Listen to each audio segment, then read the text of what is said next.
হঠাৎ বৃষ্টি আর কালবৈশাখী ঝড়ের প্রভাবে বেতেগু উপজেলার হোসনাবাদ ইউনিয়নের আনরজলসা গ্রামে ঘটে গেছে এক হৃদয় বিদারক ঘটনা। হঠাৎ একটি বড় গাছ ভেঙে পড়ে ক্ষতিগ্রস্ত হয়েছে 3টি বসতঘর। অল্পের জন্য প্রাণে বেঁচে গেলেও এখন খোলা আকাশের নিচে চরম দুর্ভোগের দিন কাটাচ্ছেন ক্ষতিগ্রস্ত পরিবারটি। গাছটি ঘরের উপর পড়ে মুহূর্তেই লণ্ডভণ্ড হয়ে যায় পরিবারের নিত্য প্রয়োজনীয় জিনিসপত্র।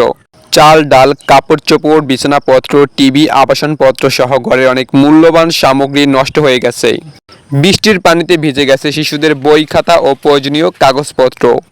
এই বিষয়ে স্থানীয় এক বাসিন্দা বলেন, সকাল 9:30টার দিকে এবার হঠাৎ করে ঝড় আসে কুরবানি আগের দিন। আমি দরজার সামনে বসা, আমি দেখি যে গাছগুলো আর হঠাৎ করে পড়ে গেছে।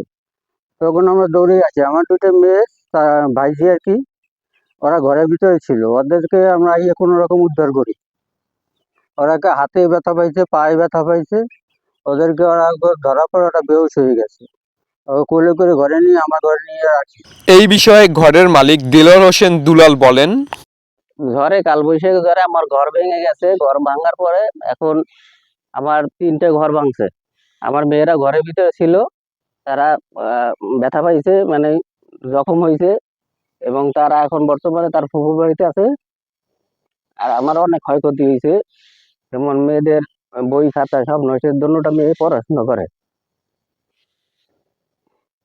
ঘরের ভিতরে অনেক জিনিসপত্র ছিল, সব নষ্ট হয়ে গেছে। দিলওয়ার হোসেন দুলাল কান্না জড়িত কণ্ঠে আরো বলেন, আমি এখন কি করব, কোথায় যাব, কিভাবে আবার ঘর সংস্কার করব বুঝতে পারছি না। তিলে তিলে করে কষ্ট করে যা গড়েছিলাম সব এক নিমিষেই শেষ হয়ে গেল। তিনি উপজেলা প্রশাসনের কাছে দ্রুত সহযোগিতা কামনা করে বলেন, আমি অসহায় হয়ে পড়েছি।